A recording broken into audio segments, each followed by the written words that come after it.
Welcome to C2 Biz Growth Iron Sharpens Iron podcast, where CEOs and entrepreneurs share how they are overcoming business growth and sustainability challenges.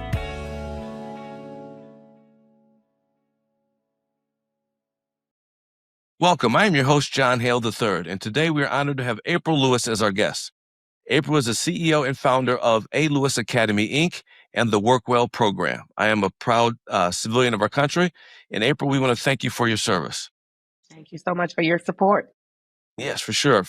Hey, we just want to jump right into it today. So today we see you showing up as a CEO and founder. And this is the first question. We understand what from the early part of your career actually influenced who you are today as a CEO and founder of a growing company. Well, from the early part of my career, I like taking charge. No, seriously, I would have to attribute it to, I have a mind that sees problems, that sees deficiencies, sees how things can be better, all while seeing how one can make a better experience for everyone. Like, I'm really big on handling business, but handling it in a way that it's just a good experience. And so early on, even like in the military, I just always saw there is always a way that you can do things better and take really good care of people. And so now that shows up in my agency and how I show up as a keynote speaker and executive coach and consultant, where let's do really good work by taking care of people and also making sure that the people are taking care of themselves, which is why wellness is a big part of my work and my mission. Fantastic. Thank you. That leads right into my next question. Tell us about the two companies that you founded, and why did you found them, and how do they help your clients solve their challenges? For sure. So the Workwell program is actually it's the program within the A. Lewis Academy. And so the Workwell program, it stands on three critical pillars that I found every corporation needs to be successful, regardless of size, regardless of industry, geographical positioning, all of that. And the Workwell program, it focuses on the mind of employees, it focuses on the body of employees, and then it focuses on the business.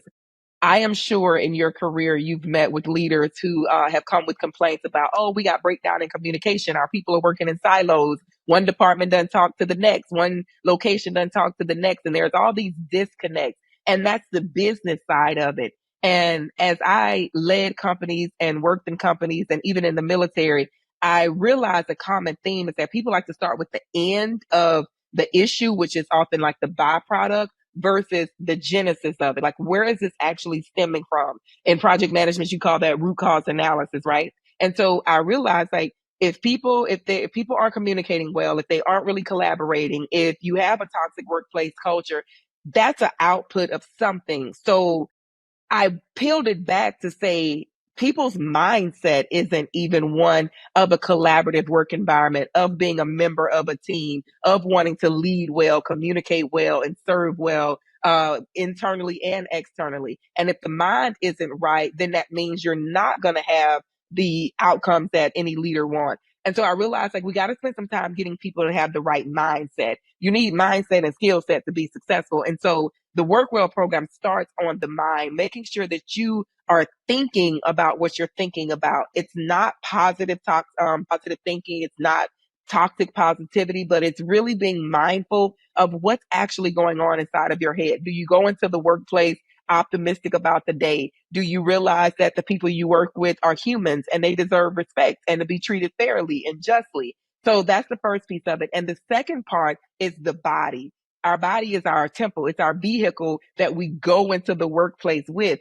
If that's not well, then we aren't well. So how could we work well? And so I realized we have to put an emphasis on just taking care of what houses our greatness and how we serve our clients and our constituents, patients, whatever the case may be. And then when you got those two areas well, now you can come in and crush it. Now you can come in and hit your performance metrics. Now you can come in and do good work. But that's a beautiful byproduct of a well individual and well teams. And so I solved the problem of toxic workplace cultures, which show up as disengagement, high turnover rates, by really helping people realize, take care of your mind, take care of your body, and then you can take care of your business. Thank you for that powerful summation. And I was doing some research. I love your saying that you have, I believe, was human first, employee second. Yes, yes.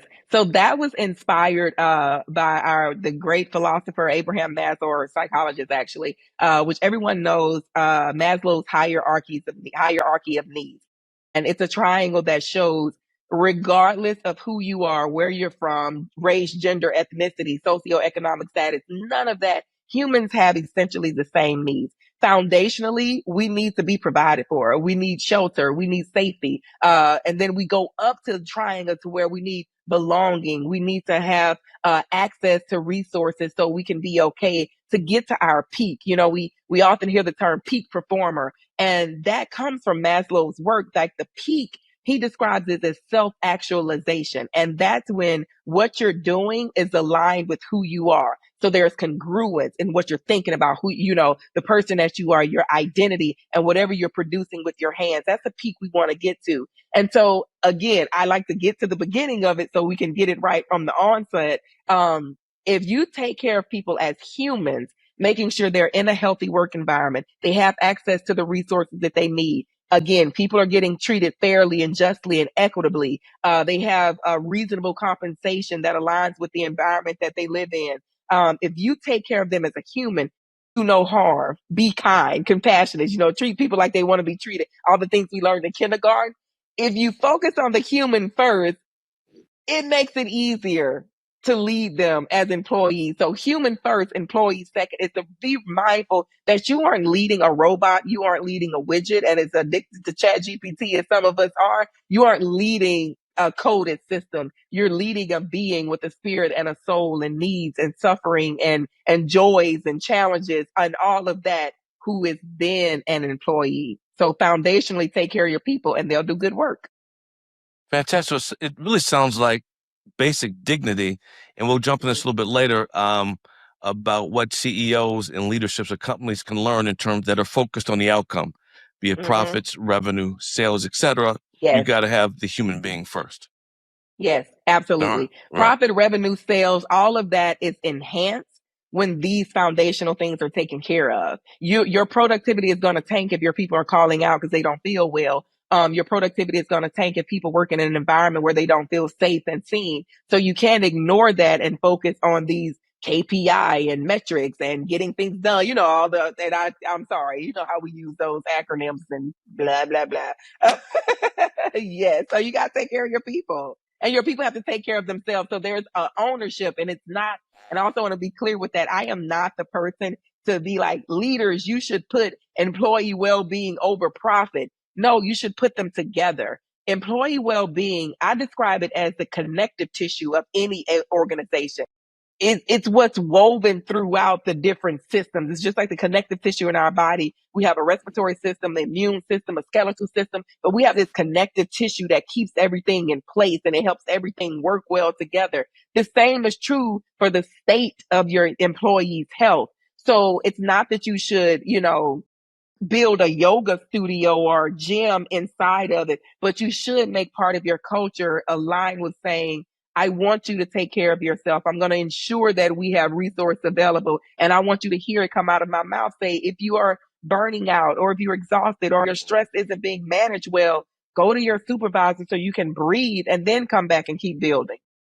Right. Well, thank you for sharing that. It's a very powerful statement. And I want to step back for just a second. So we first met several years ago through the Maryland Black Chamber of Commerce. And I remember just before COVID, we met and we were working, we were getting together. And you had a conversation. You made a statement that really struck me that I'd like you to elaborate on, which is, hey, John, I'm going to pursue a different path in my career. I feel God calling me to do something different. And then up and behold, you went to Florida where I don't think you knew a lot of people. And I think that's kind of part of the genesis of you starting your company. So could you elaborate on that story a little bit? Absolutely. So it was Saturday, February 29th, 2020. Right. Like it was a cold, dark, like started out like a novel. I will never forget that day because I was in Bethesda, Maryland. And that particular day, it was before I like put locks in my hair and my friend was braiding my hair. So it was an all day thing. And we were just in the front room and atmosphere was just saturated with just teachings, and we were listening to some motivational messages, some preaching and everything. And I audibly heard God say, it's time for me to use your gifts and talents in another way, and you don't have the time you think you have. And after I heard that, I heard it and I felt it, and I just leaned over and I just started crying. And John, I have no idea how long I cried, but I don't even remember what was happening. I can't even say I was still conscious, like as I was crying, but I just leaned over and I was crying. And when I sat back up and I'm just tears streaming down my face, and like that ugly cry where you're like sobbing and trying to catch your breath. And I said to my friend, and I said, it's time for me to quit my job. And as she was braiding my hair, she just stopped and said, amen. And we went on with the day. And so there was a knowing that came in my spirit that has not retracted since then. So I called my mom and I said, Mom, I'm about to quit my job. And my mom said, well, you'll be successful at anything that you do. And I adore my mom. She's my 84-year-old beautiful baby. She said, you'll be successful at anything you do. And then I called my mentor at the time, Dan Prather, and he said, April Lewis, I told you, when you know, you're going to know. And you're April Lewis. He always says that he's always affirms my name. And then I went on and called my speaker coach at the time. And I said, so I'm going to quit. And she's like, okay, perfect. Now we got to figure out how to make you some money. And like, that was the order of things. And so when we met, I was in that shift. And so in that world, again, February 29th, which was leap day of 2020, it wasn't COVID yet. It was Wuhan. And so we were still looking like, what's happening with this thing? And so I go into my workplace and I resign. And I remember the COO, he asked me like, what was I about to do? And I said, I have no idea, but God is telling me that it's time. And he's like, well, are you going to go be a missionary? And I was like, no, I ain't doing all of that. But like, God's telling me to go. And, I'll never forget something that he said to me. His name was Dave Taylor, and I just honor him so much. And we talked, and, he asked me, did I want to take some time off? He was like, do you want to work 4 days or, take 6 months off? And I was like, no, God's just telling me to go. And literally, John, that was all the information I had was go. It was not go where, not what to do, no business model, no balance sheet, no, none of that. It was 2 letters, go. And Dave said, sometimes we have to do things, that our head can't make sense of, but our heart understands it. And that was 100% it. So after that, I ended my time with that company. The world had shut down while I was clearing up my office. The day Maryland governor called it, whatever the word was, like we're shutting down, basically going quarantine. And I sat there and I realized I didn't want to sit inside my condo for like whatever this thing was. So I cast out on a road trip. I packed up 1 suitcase and I just got in my car and I drove from Maryland and I made my way down south. And as I was making my way down south, and we connected when I made it to South Carolina because I stopped in Virginia. I totally broke all the quarantine rules. Don't judge me, John's audience, but you can if you want to. I went to Virginia, saw my best friend. I went to North Carolina, saw old military friends, went to South Carolina, saw some people, saw you, had a conversation with you, went down to Georgia. Then I went to my family who was in Mobile, Alabama. And that's as I was in Alabama when I realized like, well, I'm an entrepreneur now. I can be wherever I want to run this business, whatever this is going to be. I don't like cold weather, so I'm going to move to Florida. And that's literally how it came. And I called my realtor and I was like, Mom, sell the condo. I'm moving to Florida. And she's like, you just bought it. I said, oh yeah, that's fine. And she's like, where are you going? I don't know. We'll figure that out later. And, I went to Florida. I didn't have a plan. I didn't know anyone. A friend told me, Tampa. He said, you may like Tampa. They got business people there. And I said, okay, Tampa it is. I Googled apartments in Tampa. I had my stuff packed up and shipped, and I drove back one more time to get some things, sell the condo. And then when I came back 14 hours down the road, I had a car full of stuff, and I became a resident of Tampa, Florida. And I've been running my business full time since then. Amen. Amen. Part of that just getting up and going is just a little bit, it's a little bit, just a huge faith walk, right? Yeah. Right. You trust in God. He is. Right. I have nothing but, I'm 42 years old. I got 42 years, or when I was, even years unknowingly before I got saved. God has like never failed me. I have no other choice but to trust him, especially when I heard him so clearly. I didn't think about what I could lose. There was no fear. I wasn't worried about the money in the bank. I wasn't afraid of this pandemic. All I knew was that God told me to do something. I knew I wanted to be in a space to where I can serve people, where I wanted to be a messenger, to really help people have better experiences at work. And then it's just trusting. And I jokingly but seriously tell people, sometimes all you need is a little bit of pocket change and a Wi-Fi connection, and you can go anywhere and make anything happen. And if you don't got a little bit of change, get a Wi-Fi connection and sell something and do something and be of service, and then you'll get a little bit of change. So I don't really live in a state of fear because it's all good. We can figure anything out. Amen. Well, it sounds like to me that you are a missionary. No, seriously, a missionary in the sense of going to public-private companies and really helping them fix what is broken, which is kind of nebulous, right? It's like an amoeba. It seeps through your fingers. People talk about all the time, and it's called culture, and it's called people. Yes. Coming from someone who's a finance and CFO training, those are those nebulous kind of soft things that a lot of people in the business world really just scoff at, which is culture, people, feel good. Am I babying people? Am I being too soft on people? Why can't folks, I'm paying them, a market or market premium for salary, benefits, whatever it is, do what they do. Why can't they just show up and work? Because they're not robots. Like, it's not that simple. I have seen, because I've been in this space because of a great tragedy that I had to deal with. I've been in this space of mindfulness and wellness and mental health and taking care of yourself because of the suffering that I was dealing with. And so in an attempt to suffer less and suffer well, I went down a path of like, how do I feel adult and live and survive and work when my mind is gone, when I'm self-medicating, when I'm depressed, when I'm grieving, when I don't know if I really want to be here. So my life's journey landed me here, even when I was working in corporate. So when I went into the workspace, workplace issues never really got the best of me because life issues was getting the best of me and I was managing that. So it made it easier. And that's everybody who goes to work every day, whether they got a chief in their name or it's specialist or whatever, there's something going on in their life that they don't want it going on. If it isn't actively now, it just happened or it's not getting ready to knock on the door. So the human experience that we all go through, the pain, the suffering, the sadness, the trauma, the grief, the divorces, financial challenges, health challenges, that is inevitable. No one is exempt from that. So who are we as the leaders to make it exempt in our culture with the humans that are housing all of these human issues because they're logging in the Outlook, because they're doing a spreadsheet? Is it that now they have to be like this person void of emotion and feeling? So you can't not pay attention to it, because even if you aren't actively paying attention to it, it's happening and it's impacting how your people show up and how they perform one way or the other. Mm-hmm. Well, thank you for sharing that powerful statement. And you touched on this word a little bit earlier.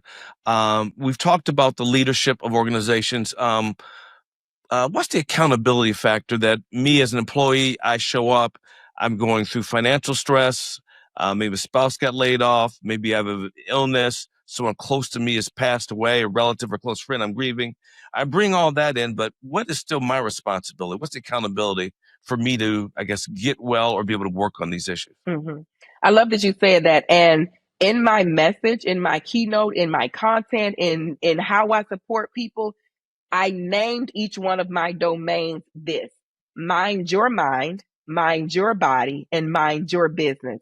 It begins with ownership. It's a partnership from the employee and the leader because both of them play a role in the culture. But I don't go on stage and I don't talk to leaders and say, hey, leader, you need to change your employees' mindset. You can't do that. You can influence their mindset. You can inspire their mindset to be shifted. But ownership is it. It starts with, you got to be mindful of what you're thinking about. You have to be self-aware to know, today isn't the best day for me. Maybe I should call out, or maybe I should tell my supervisor, I'm not going to get it done today, but tomorrow, whatever that's going to look like.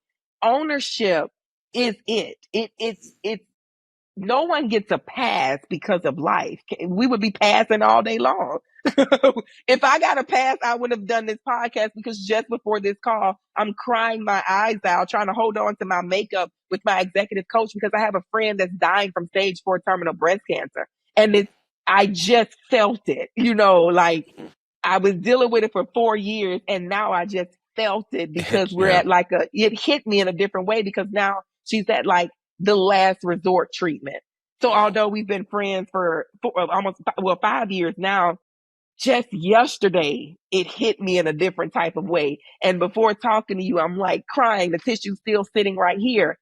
I didn't. I could have given myself a pass. You would have understood. John, we need to reschedule. But life is still going to go on. And I knew, even coming on this podcast and not thinking about me or not thinking about Jamie for a second, and just helping someone lead better, or helping someone show up better, or helping somebody prioritize their well-being so they can manage the inevitable stresses of life.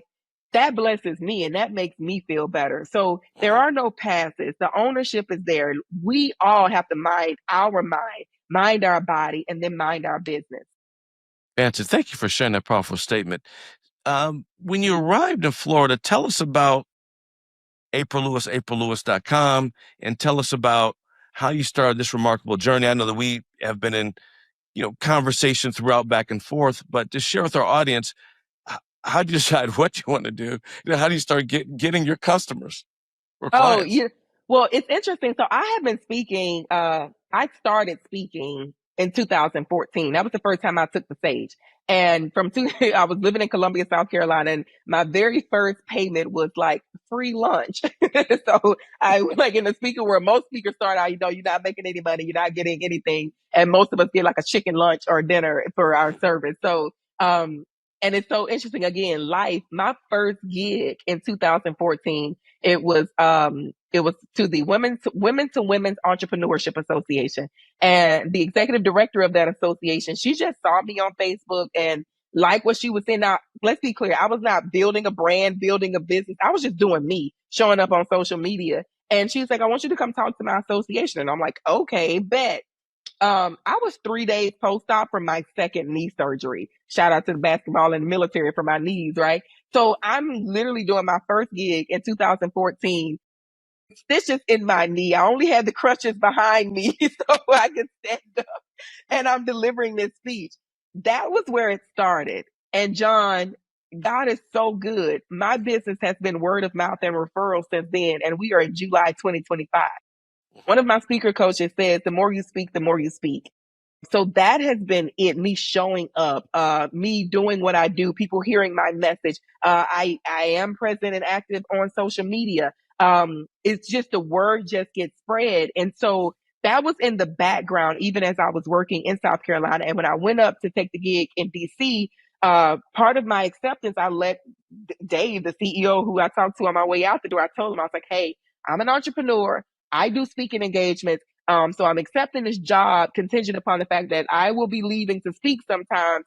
I'll take leave, the spiel, I'm not going to use any company resources. So we accepted, with me knowing, that I was running my company, which was another company at the time. It was around just healthy living. And so when I went full time, it actually the floodgates open. It's people heard that I was free, and then oh, we're in the middle of this global pandemic. Nobody knows what's happening. 2020, it was all me talking about managing stress. It was with the chamber. I did that, coping with COVID-19 personally and professionally. I got so many spin-off gigs from doing that one thing. And, at the chamber, we was just okay, how can we help people right now in this time? And so I just showed up and served. And I ate fruit from that seed for years, years to come. And so coming to Florida, it was just the same business as usual, referrals. People see me on social media. Here locally, being active in my church has gotten me some opportunities. I recently joined a chamber. I expect that to give me some opportunities. But the thing that it is just showing up. And so for anybody that has a business or a desire to run a business, and whatever your jam is, you gotta show up. You have to breathe oxygen in it, and whatever that looks like for people. It can be social media, it can be in-person events, it can be a podcast, but You got to show up. It has to like be transmuted from ideas, talking about it on paper, to actually Right. something outside of you. Right. Fantastic. No, thank you for sharing that. That is great. So can you share with us and our audience some of the bold moves or calculated risks you've taken on this entrepreneur journey? Maybe some that worked out, maybe some that didn't work out the way that you thought that they would? Well, the first one was saying like being obedient to God, because I could Mm, have definitely still been chilling in my fabulous high-rise condo on my fabulous six-figure salary. And then I walked away from that. So the first bold move was even saying yes. Um, and I was, you know, I can't even say I said yes to me. Like I don't, it wasn't even, it was just obedience. So obedience is hard. yeah. Like before we got on the call, we were talking about food and oh, how I love to eat. Like I know I shouldn't be eating processed food. That ain't stopped me from getting 2 donuts the other day. Like, and I know Your too. mind was saying no, and your palate was saying, yeah, Yes, yes. And I I like want those that Homer, donut all day. I like the I Homer hear you. Simpson donut, right? With the pink icing. I'm a whole like fatty, but like, ugh. But so obedience is, it's bold to know that you're supposed to be doing something and you do it. Mm, I served as the interim COO of a healthcare system in Maryland. That was bold because first off, I hadn't been a COO of an organization that size. And it was just like, you say yes and you figure it out. And even in the technical gaps that I felt that I had, I knew I would be okay because I'm going to always take care of people. And that is a sword that I will fall on. If you take care of your people, and again, that's giving them what they need, creating an environment that they can be successful in, mhm. the people will take care of the work and the work will get done and the work can get done well. And I could have looked at my resume and been like, oh, well, take this on, but I'm trying to build this business. No, that helped me with my business. I was positioned inside of an organization that gave me more content than I ever thought was imaginable. I was able to do coaching and mentoring with my team and lead my team in a way that supported and amplified my business. And it also brings credibility to me when I stand on stage or I talk to executives. I have ran an organization. I know the challenges that come with it. I know sitting in the seat of misalignment with other people on the leadership team. I know, so that was very much a say yes and figure it out. As a speaker, one of the things that I did 2 years ago, I participated in a speaker showcase. A dear friend of mine, she asked me to do it. She's like, "Oh, there's a speaker showcase, and we're trying to get more people of color in." And I didn't even know what a speaker of showcase was. I was like, "Sure, whatever you want me to do, I'll do it," because she's that type of friend. Some people you call, you just say yes.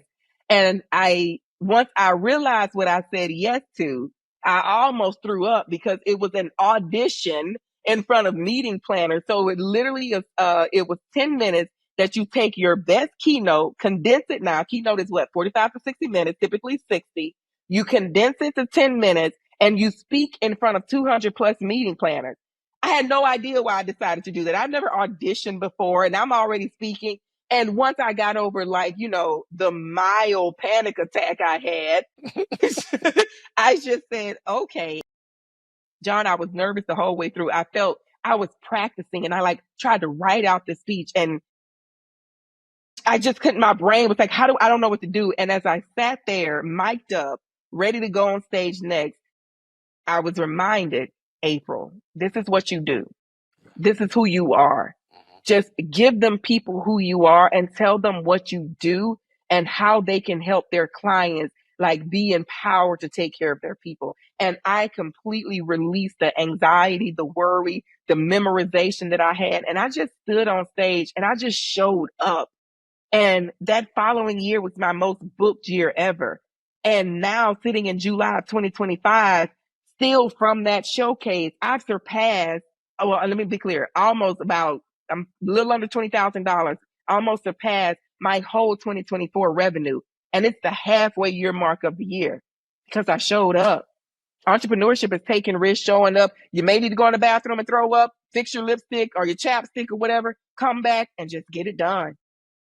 Amen. Amen. So when you were there sitting on stage, I mean, just before to go on, I guess someone was before you sit in a chair, what hit you? Did you use the word that they hit you or they reminded you? What reminded you of who you are? Oh, So I got to give credit to Eli Wiles, and I will make sure he gets a copy of this. So Eli Wiles, he used to be Tony Robbins' like top salesperson, not like he used to be Tony Robbins. So Tony Robbins, like guru. When Tony Robbins did his Unleash the Power Within events or all those big conferences, he would get a team of direct salespeople that would go into the city where he was doing those events, and they would sell tickets. And so sometimes they would go into small businesses and talk to real estate agents, bankers, or whoever and say, hey, you want to come hear this guy, Tony Robbins. Eli Weil pitched Tony Robbins events 3,400 times and ended up being his best salesperson, ending up being one of the greatest speakers alive because he was right there next to Tony Robbins, right? Like Tony Robbins created an award for Eli. And so now Eli teaches other people how to have speaking skills and how to master the art of speaking. And he does a 2-day event in his beautiful condo in Miami. And in that event, he calls it Speaker Mastery. And one of the things that we talk about in day one is indoctrination. Now, that word, depending on how you look at it, can make you have a reaction. But we're always being indoctrinated into some belief system. We have been indoctrinated into belief systems. As a speaker, you want to indoctrinate the belief that you hold so dearly in your heart into your audience. You want them to feel and breathe and own the message that you're giving them, like in their soul. And Eli has a phenomenal way of teaching you how to do that. And so I attended his event actually 3 times, but sitting in that moment, my mind was reminded, April, put in them what you know. Like, April, you've seen it. You see it, that when people are well, they work well. And if people are mindful of their mind and take care of their body, they can go into the workplace and crush it. Like, I know that. Can't nobody tell me no different. I don't care who you are. Tony, Oprah, whoever, John Hale, nobody can tell me anything different about those 3 things right there. And I was reminded that all I need to do is stand on that stage for 10 minutes and get them to see that too. And they saw it. 200 meeting planners saw it. And again, fruit has been coming from that seed since then. Fantastic. That is awesome. And so thank you for sharing those bold moves you've taken that you've taken. And we started talking a little bit before we came on. Talk about technology. Everyone's talking about AI, but we talk about technology or AI, however you want to go with it. But how is it impacting your business and how you interact with clients? Oh, well, I'm team AI. At first, I think I had my resistance to it because I'm such I love human touch, human interaction. Well, not like physical touch everybody, but like touch points. Yes. No, I'm not weird. I am a little, but in a good way. So I love human connection. And so I was wondering, like, okay, what's happening here? And then I was quickly reminded, like, we've actually been in the world of AI for years. It just became a buzzword here recently. And especially with me having a healthcare background, electronic health records is AI all day, every day. Like when you put one thing in and it prompts you to do something else or write a clinical order or whatever the case may be. So I had to realize this wasn't anything new. It was just showing up in a different type of way. It helps me with my business now because it makes things easier. I have a thought partner. AI is only as brilliant as the person that's prompting it to do something. It is still zeros and ones. It is still scanning the internet, searching the IoT, the Internet of Things, and pulling in information. But if you do not get it to give you what you need by asking quality questions and feeding it the right way, it's nothing more than like a search engine, and you still got to take that information and analyze it and come up with whatever it is that you're coming up with. So it helps me, like, even if I'm writing a description for my keynote, like I'll take my presentation, put it in AI. I'll put a description I have and I'll say, make this catchier, make it more concise, or make it, speak more of a banker's language or whatever the case may be. It doesn't think for me. It just elevates what I'm thinking. And it's just beautiful with wordsmithing. So that's how a lot of the ways that I use it. And I'm getting my MBA right now. Lord knows, I don't know if I'll be able to get an MBA, but I know my teachers wouldn't want to hear that, but whatever. I'm getting my MBA. So even for research, like pulling in a bunch of scholarly articles and journal entries and having it in one spot to read it, it just makes things easier if you can use it when you use it the right way. Okay, thank you very much for sharing that. I appreciate that. Mhm. And from the number of clients that you've had and organizations dealing with leaderships, what are some of the common mistakes you see the CEOs make in terms of when they're trying to grow and scale their organization? Oh, I would say trying to grow too fast. That is a symptom of this Western culture. We are so impatient. We want everything fast. You've heard the term like a microwave generation. Everything that we could possibly want, almost everything. I don't like to speak in absolutes. Almost everything that we could possibly want, we can grab that rectangle that is often sitting right in our face called the phone, and we can get it, from food to research to calling a friend to looking in the lives of other people, and they having a camera on while they wash their face, because that's what we do now. We watch people wash their face. But anyway, so I would say that we want to move too quick to scale versus going deeper. I feel we would have more rich organizations and even richer content out in the digital world if people would go deeper. And I learned that lesson the hard way. Because when I first started as an entrepreneur, I said yes to everything because I needed checks cut because I didn't have a salary. It was like, I will not be poor again. I had my poor seasons, but it was like, if you ask me to do something, I'm saying yes, yes, again, yes, figure it out. Yes, figure it out. I needed the coins to come in. Then I burned myself out after realizing, like, I burnt out because I was miserable, because I was doing things that didn't set my soul on fire, which is one of my values. Like, if it doesn't light me up, then I don't have any business doing it. I lost motivation. I lost excitement. I found myself being robotic. Like, I would talk about stuff that I didn't really care about, or just like, it's like, yeah. So I was trying to do too much versus bring it in. April, you know your jam. Your people are your jam. People development is your jam. Like, stay there and then go deeper. And then going deeper, now as I talk, depending on the audience, I can bring in the neuroscience of how the brain works and why we struggle to make change, and go beyond just change management, because I've gone deeper, working with industries across the board, from technology to agriculture, to education. I can go deeper in the human issues that people are dealing with in the workplace, because I leaned into it. So scaling is beautiful, but I would say think like a seed and go deeper. And then when you scale up, it's like a bamboo tree. You can withstand more because it's so deep, and it takes time, obviously, to go deep. But it doesn't matter what uncertainty and what's happening in the political environment and what all these things going on. It's going to toss you to and fro, but you're good because you're rooted and grounded, like, deeply. You're good. You're not just on the surface. And so one little thing isn't going to throw you off. So scale, do all of that, but scale up once you go down. Fantastic. Thank you for sharing. It reminds me of the parable of the sower.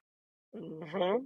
It Exactly. really does. It really does. Well, thank you Yeah. for sharing that really fundamental lesson about which way we should go first and why, and the benefit it can be for us and for our business. Also wanted to ask you, what's next for April Lewis and for aprillewis.com and for the Uh, Academy? Kind of like, what's the next hill for you guys to climb? So for me, the next thing, and I'm not even, it's not even anything crazy, sexy, or big. I am going to get back to my email marketing. Like, I haven't worked my email list in years. And when I get off stage, I always give an ebook, because I like to leave people with a resource so they can, they remember a few points that I made. But I like to leave them with something. And so I have email addresses. So my next main thing is to make sure that I'm dropping in people's inbox every week. Um, and that's a big deal. One, because there's a lot of digital noise out there. So either you are the noise or the noise is impacting you. And I want to be the noise, but be the good noise that comes in.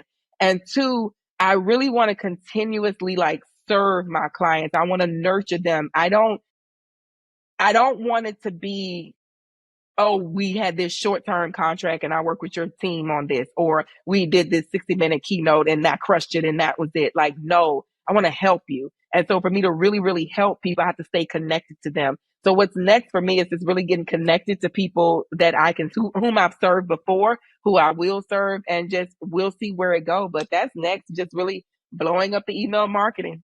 Mhm. Fantastic, fantastic. And I'd like to give you the last word here. Anything else you would like to share with our audience or CEOs and entrepreneurs as they're running through the grind, if you will, and kind of growing their businesses? Keep God first. When you keep God first, and one of the most successful business people I know, I don't know if you know him, do you know Myron Golden? I know of him. So Myron Golden, successful business coach, he actually is based down here in Tampa. I went through his program. It's so funny. I sold property to afford his program because what he was saying was so spot on, because he teaches business from biblical principles. And I guess I should have mentioned that too. It's like a bold move. It's like you cash in on a whole house to invest in your business because you just, but I cashed in and I invested in one of his coaching programs, and Myron taught me some good stuff. Like, he knows the Bible inside and out. He's just a brilliant, brilliant man.